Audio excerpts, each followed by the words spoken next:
All right, let's make way for the popular Chris Sims, Pro Football Talk Live co-host, Football Night in America analyst. I had a listener who said the following. If you're the Texans, why not ask the Jets about Garrett Wilson? Reunite Garrett Wilson with C.J. Stroud. I mean, that's not a bad thought. I mean, I understand that. Are the Jets really going to be willing to, part ways with Garrett Wilson, a guy that they, of course, drafted in the top 10, top 12 of the draft, and has a lot of years in front of him, and then sell him off for maybe having Devontae Adams for another year? Again, I think I understand that thought, and sure, call the Jets, see what the price tag is, but that would be a player that I would think that the Jets go, ooh, he's in our scope way bigger than just this year with Aaron Rodgers, or even next year if Aaron Rodgers comes back. I mean, receivers, as we know, can be really quality football players for 7-8 years into their NFL career, and I think he's got a lot of years ahead of him. I would be shocked if the Jets would part ways with him. When we see these eventual coaching vacancies, Jacksonville probably, the Jets obviously, there'll be a few of these openings here. But it used to be coaches would say, I'm going to be the head coach. It had nothing to do necessarily with the quarterback. Now, when you start to go, do I want this job? Well, I want this job because I like the quarterback. Let's say the Bears' job is open. You like that quarterback there. Are you sold on Jacksonville's quarterbacking situation? Are you sold? The Jets are going to be a rebuild after this year, probably. That to me it's not an attractive job if Aaron Rodgers is still there. So, right? Yes. Yeah, you're saying it right. You're exactly right.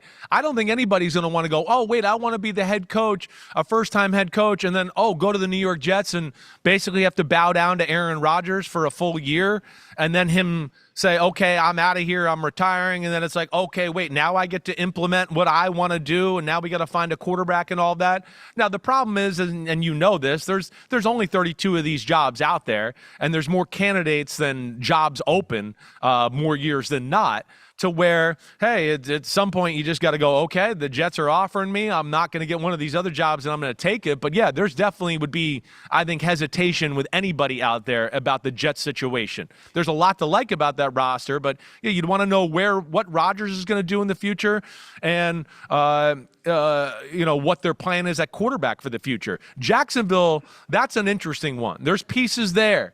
But to me, it's going to be more, do you believe in Trevor Lawrence? He's there for a while. He's signed up. He's got all the talent in the world, but does he have the requisite feel? Does he love the game the way he should? Is he a gym rat? Those are the kind of things you hear about Trevor Lawrence from time to time down in Jacksonville from people who are in the know, and I think that would give people some trepidation about taking that job as well. I made the comparison. Maybe I'm the only person to do this. Anthony Richardson and Josh Allen, when Josh Allen first got to Buffalo, he was not a good quarterback at all. Right. And I looked at the numbers. They're not far off from what Anthony Richardson has done. And both high on potential, coming from Wyoming, playing against better quality opponents. Anthony Richardson, we saw glimpses here. And now they're going to bench him. And you bring in Joe Flacco. Right. He's only 22. Like, potential gets you fired, Chris. And I don't know if Anthony Richardson understands the magnitude of this. Is he embarrassed by getting taken out of a game? Has that ever happened? Never. In a game Never. That's unheard of. Especially from the quarterback. Think about some of those offensive linemen. They're going, wait, on this drive when you were scrambling, we were running around, and the play before when you hand the ball off and just watch the guy, we were blocking 300-pound men, and then I was going to the linebacker, and the play before that when you handed the ball off, we were working, and you were just sitting there watching the play. You ran twice, and you had to come out of the game? I mean, that's a no-no for anybody in football, let alone the quarterback who's supposed to be the most in-shape, mentally tough person, leader on your football team. That's where it's like, I've never seen that ever before.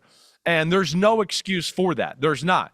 I mean, you obviously have to run more wind sprints during the week and get yourself in shape to do that. Lamar Jackson runs 7 miles every game. I've never seen him tap out of a game in my life. I mean, Cam Newton throughout the years, all these guys we know that have been impressive runners. No. So I think that speaks a little bit to his immaturity or, lack of maturity right now. He is still young. He's still raw. This is not the end of the road. This is not. Last year, him getting hurt and only being able to play 4 or 5 games certainly hurt him. And that kicked the can down to this road. So where we're the road to this year to where he's still developing. But I hear you with the Josh Allen comparison. I understand that totally. But with Josh Allen, too, I think the difference is I don't remember Josh Allen ever going 10 for 32. I don't think Josh Allen was throwing for less than 50% that year. And the biggest thing is Josh Allen would hit the throws he's supposed to hit. Right now, Anthony Richardson only hits like the bombs. Like if it's a wide open and he can throw it 100 miles per hour or throw it 100 yards, that's all he can do. But if it's a 5-yard crosser, a 10-yard crosser, he's got to throw a touch pass or a little flick pass. The ball is everywhere, and that is hard to sell to your team if you're Shane Steichen, that you're trying to win and you're in the middle of a playoff race here, and you're going with the guy that's the second best quarterback in your football team. And I think that's ultimately why they had to make the move to Flacco. But if I look at the first 10 games for Josh Allen, First 10 games for Anthony Richardson. Allen went 4-6, Richardson 5-5. Completion percentage, just over 50% for Richardson, 52% for Josh Allen. If I look at the yards, Josh threw for 200 more yards over those 10 games. Josh Allen had 7 touchdowns, 11 interceptions. Anthony Richardson 7 touchdowns, 8 interceptions. Passer rating, Anthony Richardson a better passer rating.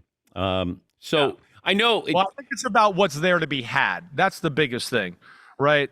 I don't think that Buffalo offense was all that great then, and right now there's people open in Indianapolis. That's the problem. Shane Steichen's definitely one of the best play designers in football. So I think that's the big thing, right? I'm not trying to say you're wrong or anything about that. With Josh Allen, and I think I've said this to you before, I never had a problem with his accuracy. It might have been, you can't fit that ball in between those two guys and think you're going to get away with it, right? So there was like that. They had to get the guardrails on a little bit to go, you can't throw that. You can't fit that in there. This isn't Wyoming anymore where they need you to make an incredible play every play if they want to stay in the football game. That was his big thing.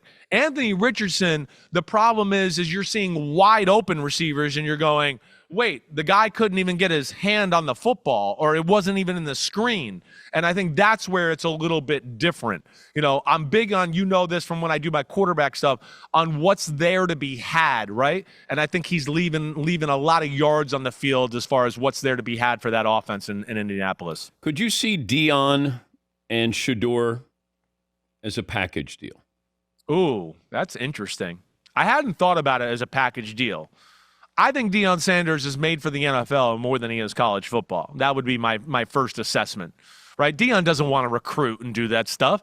Deion wants to lead.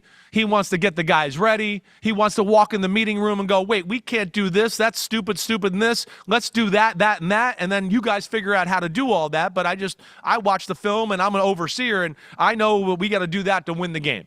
That's what I think he is. And that's what a lot of good NFL coaches are. Like you listen to my dad in the heydays of Bill Parcells. He wasn't calling the defense or the offense. But like he would say, he'd walk in the meeting room and go, we can't run this play. We can't run this play. Run this play, this play. I like this play, blah, blah, blah. I'm out. Let me go check on the defense. And I feel like Deion Sanders is made for NFL head coach that way. Yeah, but I think he likes being Deion, that you're coming to his school because of Deion. Yeah, I hear you. He's King Deion there. Right, yeah, right. I think his ego is placated that, oh my God, they're coming to play for me. Not Colorado, they're coming to play for me. The NFL, you might be right. Deion doesn't strike me as he's necessarily X's and O's as much as he's the CEO. Yeah, CEO's broad picture of the game, right? That's what I was trying to explain. You're exactly right. Like, hey, we need to play this guy. We need to put him in this position a little bit more. I like when we play these style of defenses. Now, defensive coordinator, you figure out how to do that, but this is what I'm talking about. And yes, I would agree with you. He's that way. And I do think, of course, because of who he is, the leader he is, the motivator he is, he could certainly handle an NFL locker room. Always great to talk to you. Thanks for joining us.